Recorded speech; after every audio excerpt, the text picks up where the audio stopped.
Have you ever trusted someone so completely that you would drink anything they handed you, without a single question? Have you ever placed your well-being, your very energy, into the hands of another, believing they held only your best interests at heart? Clara did. Every single morning for 3 years, her husband Mark would greet her with a smile and a smoothie, a vibrant, jewel-toned concoction of fruits and greens. He called it his love potion, a daily dose of health and vitality he prepared just for her. It was their ritual, a cornerstone of their seemingly perfect marriage.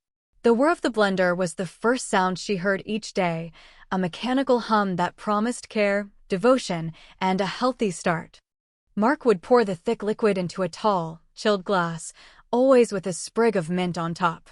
"For my amazing wife," he'd say, his voice a warm, comforting murmur. "To keep you energized and ready to take on the world." But Clara never felt energized.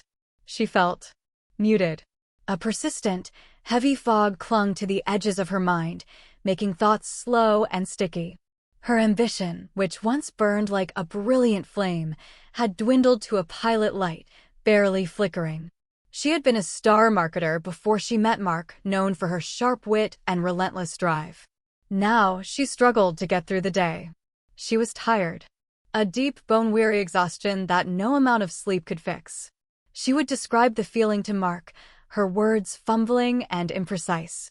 "I just feel off, Mark. Like I'm moving through water." He would listen with a patient, slightly patronizing look, his hand stroking her hair. "You're just stressed, honey," he'd coo.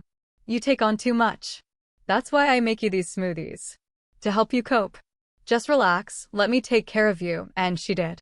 She let him take care of her because she loved him, and because the fog in her mind made it too difficult to argue, too hard to question. He managed their finances, their social calendar, her entire world.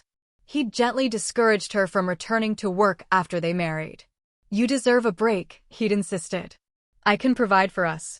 You just focus on being happy." Yet happiness felt like a distant shore she could no longer see.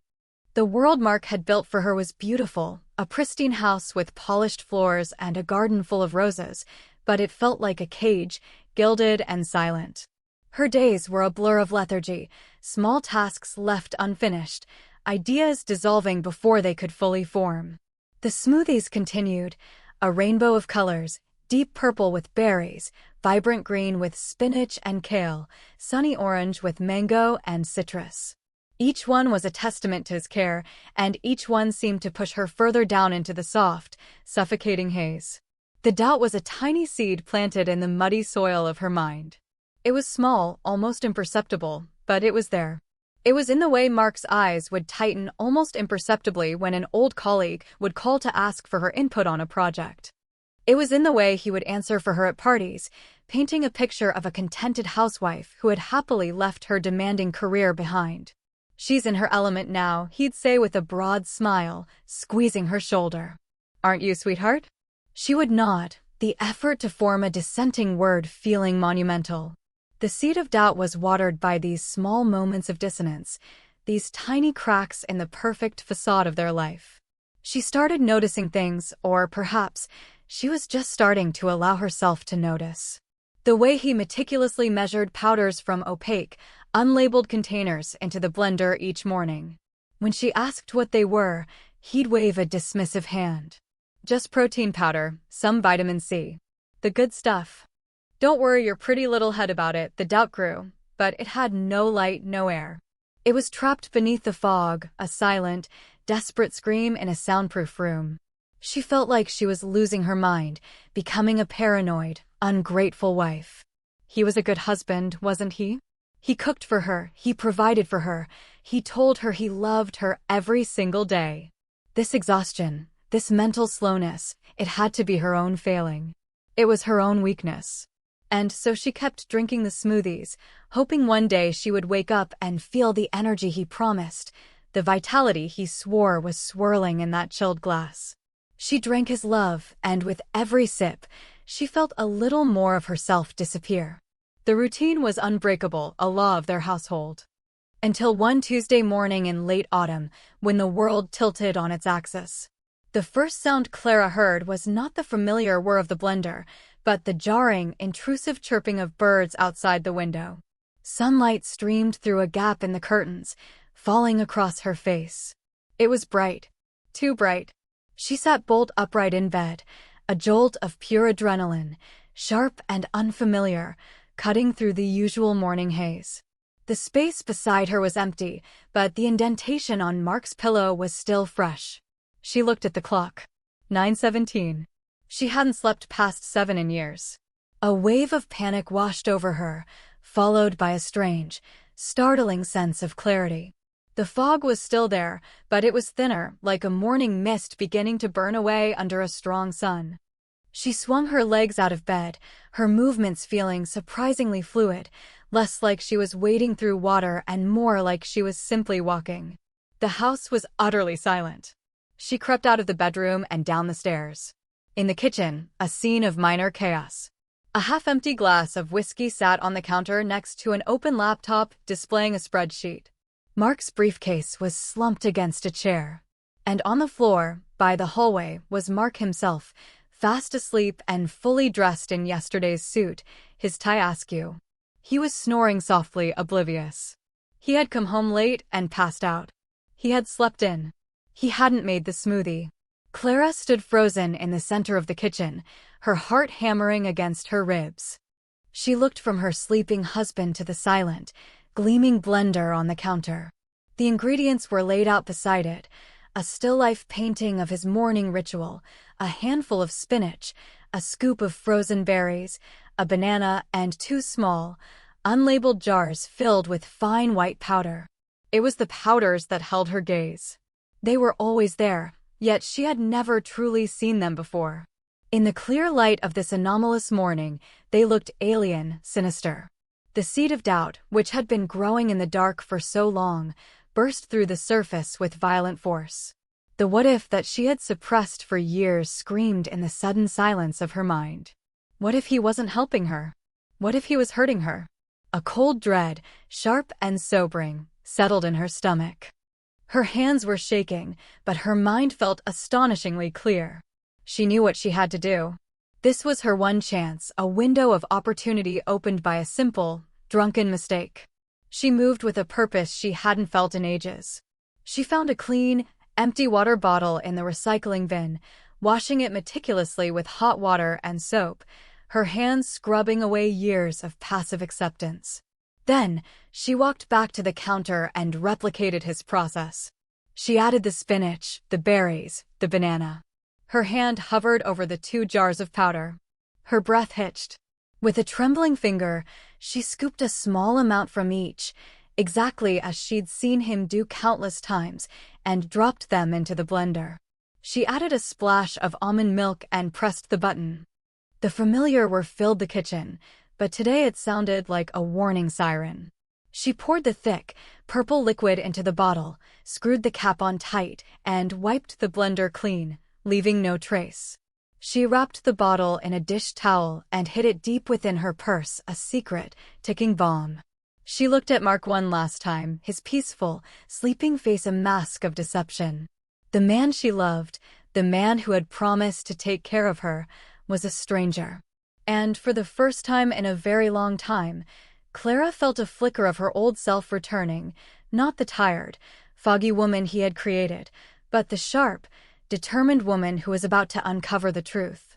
The drive to the commercial testing lab on the other side of town was a journey through a landscape of fear and self-recrimination. With every red light, Clara's resolve wavered. Was she insane? Was she about to destroy her marriage over a paranoid fantasy born from one morning of unusual clarity? The smoothie felt heavy in her bag, a physical manifestation of her betrayal. She was betraying Mark's trust, the very foundation of their relationship. But a stronger, colder voice in her head whispered back, "He betrayed you first." She pictured his face, the gentle concern that now seemed like a carefully constructed lie. She remembered the missed opportunities, the extinguished passions, the woman she used to be. That was the fuel.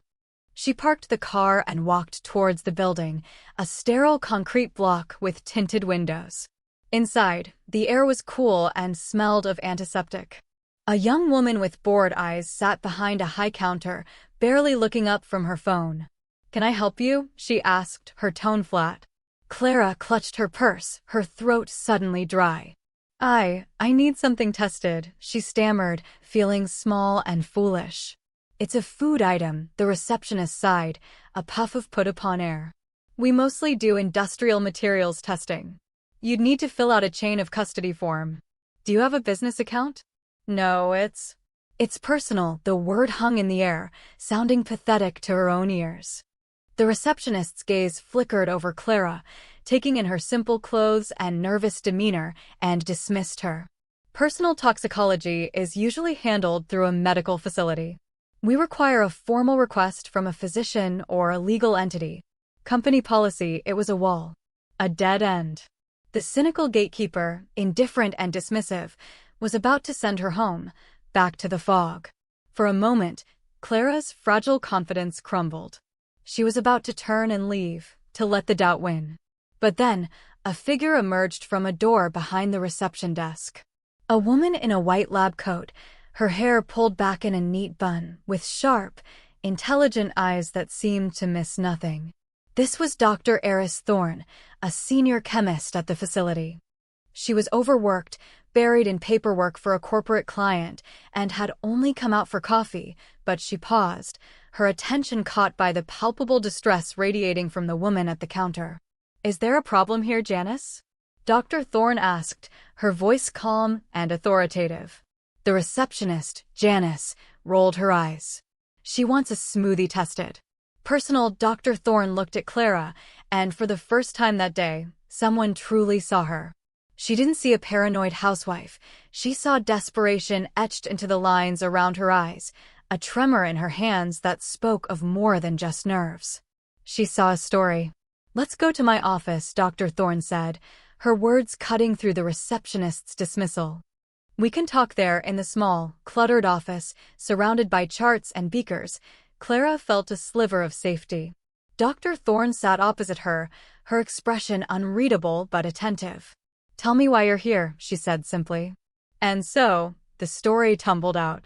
The morning ritual, the fog, the constant fatigue, the sleeping husband, the unlabeled powders. Clara spoke with a raw, painful honesty, expecting ridicule or, at the very least, clinical detachment. But Dr. Thorne just listened, her perceptive gaze unwavering. She was a scientist, a woman of data and facts, but she was also a woman who understood that the most complex equations often involved human variables. She had seen the subtle, insidious ways people could exert control over one another. Clara's story, while strange, resonated with a chilling familiarity. When Clara finished, she placed the bottle on the desk between them. The purple liquid seemed to absorb all the light in the room. "I feel crazy," Clara whispered, her eyes welling up. "I probably am. This is probably just fruit and vitamins." Dr. Thorne picked up the bottle, her expression thoughtful. The receptionist was right. This was highly irregular. It was against protocol. It could open the lab to liability. It was a risk. But then she looked at Clara's face again, at the hope and terror warring in her eyes. And she made a decision. She decided to take an unconventional risk on a stranger's intuition. "The human mind is a sensitive instrument," Dr. Thorne said, her voice surprisingly gentle. "It can detect things that our conscious thoughts dismiss. Let's not call it craziness. Let's call it a hypothesis. And every hypothesis deserves to be tested." She stood up. "I'll run a full-spectrum analysis myself. Anonymously. Off the books. It will take a day or two. Leave me your number. I'll call you as soon as I have something." As Clara left the lab, a weight had been lifted. It wasn't gone, but it had been shared.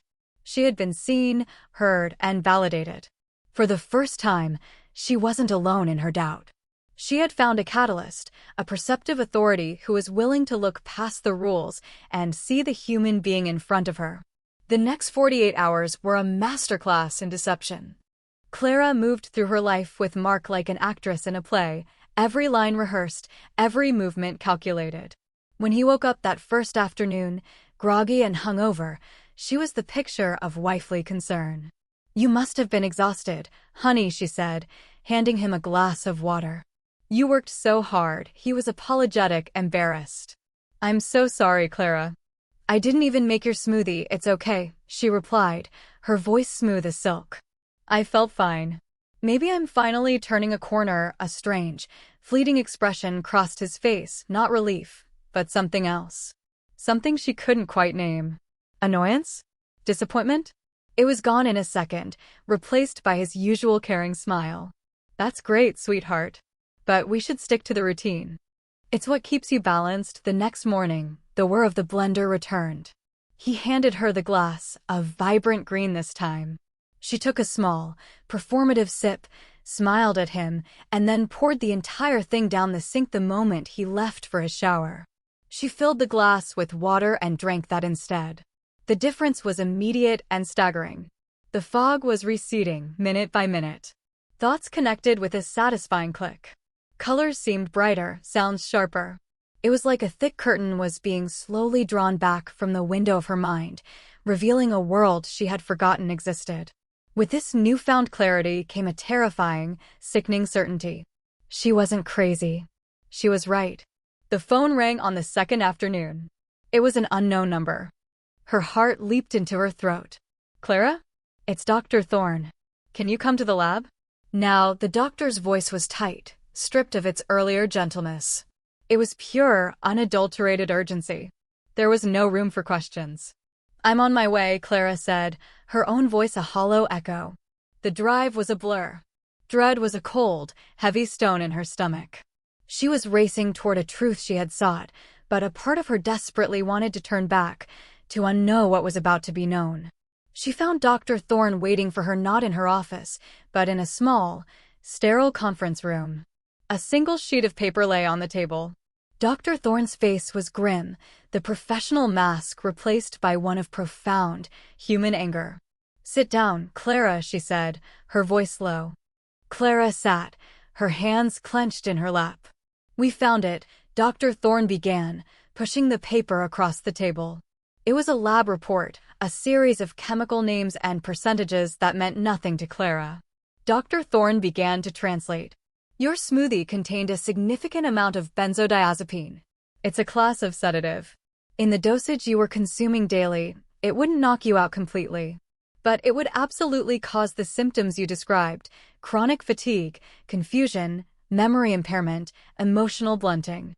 It would make you feel like you're in a constant fog." Clara stared at the paper, the black and white letters swimming before her eyes. Sedated. He was sedating her. Dr. Thorne wasn't finished. Her jaw was tight. "That's not all. We also found traces of a synthetic progestin. It's a hormone commonly used in contraceptives, but in this form and at this sustained dosage. It's often used to suppress ovulation and can contribute to depressive symptoms and lethargy." He wasn't just slowing down your mind, Clara. He was systematically suppressing your entire biological system. The room fell silent. The only sound was the frantic, panicked beat of Clara's own heart. He hadn't just been trying to calm her down, he was trying to erase her. Her ambition, her energy, her wit, her very vitality. Even her ability to conceive a child, a topic they had supposedly been discussing for the next phase of their life. It was a betrayal so deep, so monstrous, it defied comprehension. This wasn't a misguided attempt to help. This was a calculated, long-term campaign of sabotage. The caring husband, the love potions, the perfect life, it was all a lie, a meticulously crafted prison designed to keep her docile, dependent, and dim. Dr. Thorne's professional demeanor finally cracked completely. She reached across the table and placed her hand over Clara's. "This is not your fault," she said, her voice fierce. "This is a criminal act. What he did to you. It's a form of poisoning. It's abuse of the highest order." In that moment, Clara's world, the one Mark had built, shattered into a million irreparable pieces. But through the wreckage, something else was happening. The woman who had walked into the lab 2 days ago, timid and full of self-doubt, was gone. In her place sat a woman whose grief was rapidly crystallizing into a cold, hard diamond of fury. She had been seen. She had been validated. And now, she knew the name of her enemy. The drive home was different.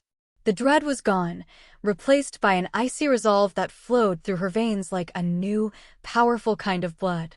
She was no longer an actress in a play, she was a woman preparing for war. She unlocked the door to the pristine house, and it felt alien, a beautifully decorated crime scene. The air was thick with the ghost of 3 years of lies. Mark was in the kitchen, humming to himself as he chopped vegetables for dinner. He turned, a welcoming smile on his face, but it faltered when he saw her expression.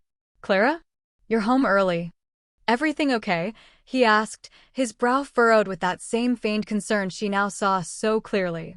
On the counter, next to the cutting board, sat a tall, chilled glass filled with a pale pink smoothie. "I thought you could use a little pick-me-up before dinner," he said, pushing it toward her. "Strawberry and banana today." "Your favorite." She looked at the glass, then back at his face. The mask was still perfectly in place. The loving husband. The caretaker. The poisoner. "I'm not thirsty," she said, her voice flat and steady. A flicker of annoyance in his eyes again, more pronounced this time. "Clara, don't be difficult. You know these are good for you. You were feeling so much better this morning. Let's keep the momentum going."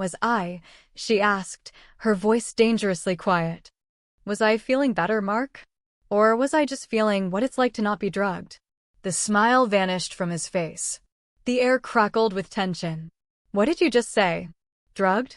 Honey, you sound stressed again. You're not making any sense. Have a sip of your smoothie. You'll feel better." "No," she said, her voice rising, gaining power. "I won't. Because I know what's in it." She reached into her purse and pulled out the folded lab report, slamming it down on the counter between them. The single sheet of paper landed with the force of a gavel. "I know about the sedatives, Mark. I know about the hormones. I know everything." He stared at the paper, his face draining of all color. The mask didn't just crack, it fell away completely, revealing the weak, frightened man beneath. He began to stammer, his eyes darting around the room as if looking for an escape. That's crazy. Where did you get that?" "You're being hysterical, Clara," but the denial was feeble, transparent. She took a step closer, her eyes boring into his. "Hysterical? I have been walking around in a fog for 3 years, wondering what was wrong with me. I thought I was losing my mind, my energy, my ambition. But it wasn't me, was it? It was you. You did this to me." His desperation turned to a twisted kind of justification, the pathetic defense of a cornered manipulator. "I was helping you," he spat, his voice a venomous whisper. "You were always so much. So intense, so ambitious. It wasn't healthy. You were going to burn yourself out. I was just trying to help you relax, to help you find peace." "You weren't helping me," she retorted, her voice ringing with the clarity he had tried to steal from her. "You were diminishing me. You were afraid of me. You couldn't stand the thought of me shining brighter than you, so you decided to dim my light.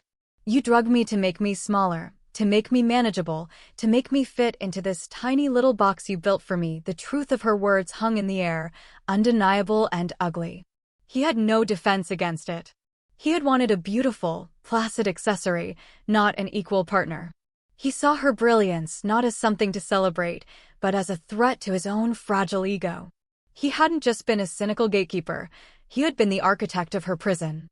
His posture deflated, the last of his bluster evaporating. He looked small, pathetic, a villain exposed in the harsh light of truth. Clara felt no pity. Only a profound, cleansing anger. "I packed a bag this afternoon," she said, her voice cold as steel. "It's in the car." She turned and walked towards the front door, each step firm, decisive. She did not look back. His voice, small and pleading, followed her. "Clara, wait. Don't go. We can fix this." She paused at the door, her hand on the knob, but she did not turn. "There is nothing to fix, Mark," she said. "There is only the truth." She opened the door and walked out into the cool evening air, pulling it into her lungs. It felt clean. It felt real. The sound of the door clicking shut behind her was the most beautiful sound she had ever heard. It was the sound of a cage opening. It was the sound of freedom. The first night was the hardest. Clara checked into a nondescript motel on the far side of town, the kind with flickering neon signs and threadbare carpets. The room was a world away from the polished perfection of her former home, but it felt safer than any place she had ever been. The silence was absolute, unbroken by the hum of a blender or the soft cadence of a liar's voice. In that silence, the floodgates opened. Grief, rage, and a profound sense of loss washed over her in waves. She wept for the 3 years that had been stolen from her, for the woman she had been, and for the love she had believed was real. But as the sun rose on the first morning of her new life, something else rose with it, a fierce, unyielding sense of purpose. The fog was completely gone now, and in its place was a razor-sharp clarity. She was no longer a victim of her circumstances, she was the survivor of them. Her first call was to Dr. Thorne. Not as a patient, but as an ally. The doctor listened to the story of the confrontation, her voice a steady presence on the other end of the line. "You did the right thing, Clara." The brave thing, Dr. Thorne, true to her role as a catalyst, had already taken steps. "I spoke to a friend of mine, a lawyer who specializes in cases of domestic abuse. She's expecting your call. Her name is Maria. She will help you navigate the legal side of this. And I've also reached out to a local women's support network. They have resources, counseling, a community of women who have walked through fire and come out the other side." This was the beginning of Clara's rebuilding. Maria, the lawyer, was a force of nature, her compassion matched only by her legal ferocity. She laid out the path forward, a restraining order, divorce proceedings, and potential criminal charges against Mark for assault. For the first time, Clara saw a path to justice, a way to hold him accountable not just for the betrayal, but for the crime. The support group was a revelation. Sitting in a circle of women from all walks of life, sharing stories of manipulation, control, and survival, Clara realized she was not alone. Her story, while unique in its details, was part of a larger, tragic pattern. In listening to them, she found her own voice, growing stronger with each meeting. She started to remember the woman she was before Mark.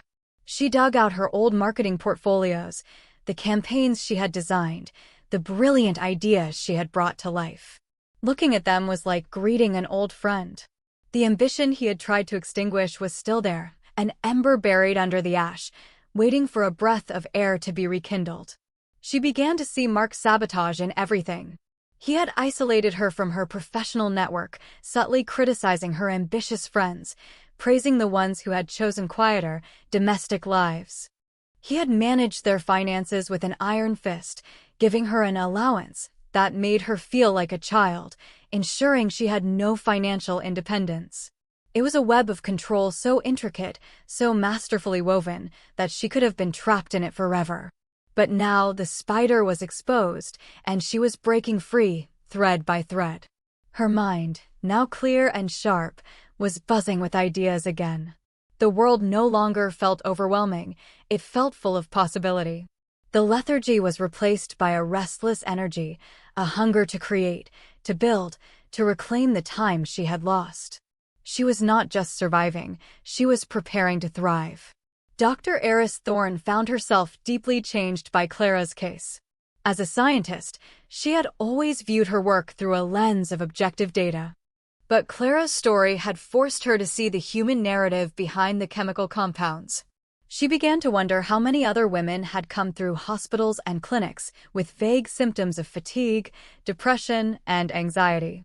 How many had been prescribed antidepressants or dismissed as stressed, when the root cause was a subtle, insidious form of control happening in their own homes?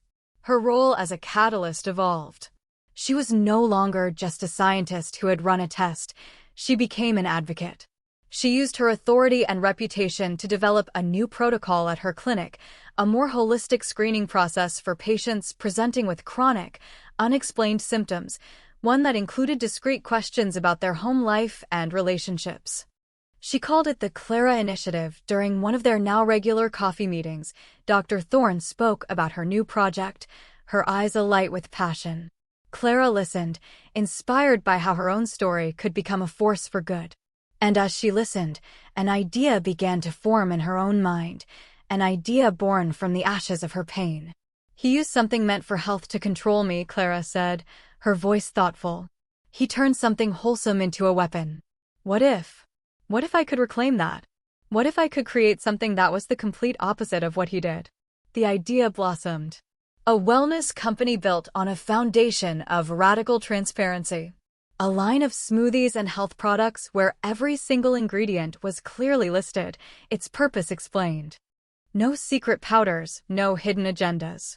Just pure, honest-to-goodness nutrition, designed to empower people, not diminish them. The name came to her in a flash of inspiration. Clarity Blends, it was perfect.